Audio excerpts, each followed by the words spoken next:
அன்பிற்குரிய சகோதர சகோதரிகளே, நிறைய மக்களுக்கு மரணித்த பிறகு சொர்க்கம் நரகம் உண்டா? இதுலேயே நிறைய பேருக்கு டவுட். செத்து போன பிறகு என்ன போய் திருப்போகுது, செத்து போட்டு அக்கடா நல்லா நிம்மதியாக இருக்கலாம் அப்படின்னா இல்லைங்க. மரணித்த பிறகு ஒரு வாழ்க்கை இருக்குது. இஸ்லாத்தை பொறுத்தவரையிலே மறுபிறவை பற்றி சொல்லலை, மறு வாழ்வை பற்றி சொல்லுது. சொர்க்கம் நரகம். நமக்கு சாவெல்லாம் கிடையாது, நம்முடைய புஜத்துக்கு தான் சாவு, நம்முடைய ஆத்மாவுக்கு சாவு என்பது கிடையாது. ஏன்னா அது ஒன்று இங்கிருந்து போனால் அது சொர்க்கத்துக்கு போகும், இல்லை நரகத்துக்கு போகும். எப்படி போய் சொல்கிறீங்க அப்படின்னு கேட்கலாம். சின்ன உதாரணம், உங்கள் வீட்டுக்கு போகிறீங்க, உங்களுடைய தாய் உங்களுடைய அம்மா நல்லா தூங்கிட்டு இருக்காங்க. சரி, அவங்கள எதுக்கு டிஸ்டர்ப் பண்ணணும்னு விட்டுருவீங்க. தூங்கிட்டு இருந்த உங்கள் வீட்டில் அந்த அம்மா என்ன செய்கிறாங்கன்னு சொன்னால் டக்குன்னு பதறி போய் எழுந்திருக்கிறாங்க. என்னம்மா ஆச்சு அப்படின்னு கேட்குறீங்க. நான் நல்ல கனவை பார்த்தேன், நல்லா சந்தோஷமாக இருந்துச்சு, அதுக்கப்புறம் பார்த்தா கெட்ட கெட்ட கனவாக வந்துச்சு அப்படின்னு சொல்கிறாங்க. நீங்கள் நினச்சிங்க அவங்க நிம்மதியாக தூங்குறாங்கன்னு. ஆனால் தூக்கத்தில் நல்ல கனவை பார்த்தாங்க, சந்தோஷமாக இருந்தாங்க. கெட்ட கனவை பார்த்தாங்க, கஷ்டப்பட்டாங்க, வேதனை அனுபவிச்சாங்க. உங்களுக்கு தெரியுமா? உங்களுக்கு தெரியாது. அது அவங்க தான் அதை அனுபவிச்சாங்க. இல்லை, உங்களுக்கு முக்கியமான கேள்வி என்ன அப்படின்னு சொன்னால், நாம் தூங்குறோம் இல்லையா, தூங்கும்போது இன்பத்தை துன்பத்தை அனுபவிக்கிறோம். இப்போ இந்த இன்பத்தை துன்பத்தை அனுபவிக்கிறது உடல் உள்ள ஆத்மாவா? கேள்வி கேட்டாப்பா, ஆத்மா தான் உடலை சும்மா அப்படியே கடத்தப்பட்டு இருந்துச்சு, அந்த ஆத்மா தான் சில இன்பத்தை துன்பத்தை அனுபவிக்குது கனவு மூலமா. ஆமாங்க.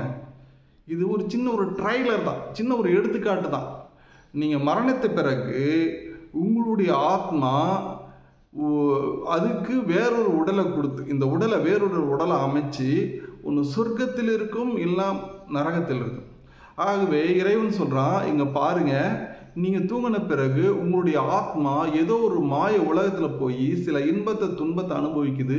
இது ஒரு சின்ன ட்ரெய்லர் தான். இது உண்மையான முறையில் நீ மரணித்த பிறகு நல்லவனாக இருந்தால் சொர்க்க லோகத்தில் இருப்ப, கெட்டவனாக இருந்தால் நரக லோகத்தில் இருப்ப என்று அல்லாஹ் சுப்ஹானஹு வ தஆலா சொல்கிறான். ஆகவே தான் நபிகள் நாயகம் ஸல்லல்லாஹு அலைஹி வஸல்லம் தூக்கத்தை அகுல் மௌத், மரணத்துடைய சகோதரி என்று சொல்கின்றார்கள். ஆகவே நாம் தூங்கும்போது கூட இதே வார்த்தை தான் சொல்கிறோம். அல்லாஹும்மா பிஸ்மிகா அமூத் அஹ்யா, அல்லாஹ்வே உன் பேரை கொண்டு நான் மரணிக்கின்றேன், அமூத்தனா நான் மௌத்தாக போகிறேன், அஹ்யா மறுபடியும் உயிர்ப்பிக்கின்றேன் என்று சொல்கிறோம். தூங்கி எந்திரிச்ச பிறகு கூட இதே துவா தான் சொல்கிறோம். அல்ஹம்துலில்லாஹி இல்லதி அஹ்யானா பஅதமா மாத்தனா, யா அல்லாஹ் நான் மரணித்தவனாக கிடந்த என்னை மறுபடியும் உயிர்ப்பித்த, எனக்கு மறுபடியும் ஹயாத்தை கொடுத்த ரப்பே உனக்கே எல்லா புகழும் உரித்தாகுக அப்படின்னு சொல்கிறோம். ஆகவே தூக்கத்தில் நாம் எப்படி ஏதோ ஒரு உலகத்தில் போய் சில இன்பத்தை துன்பத்தை அனுபவிக்கிறோமோ, இது ஒரு சின்ன எடுத்துக்காட்டு தான்.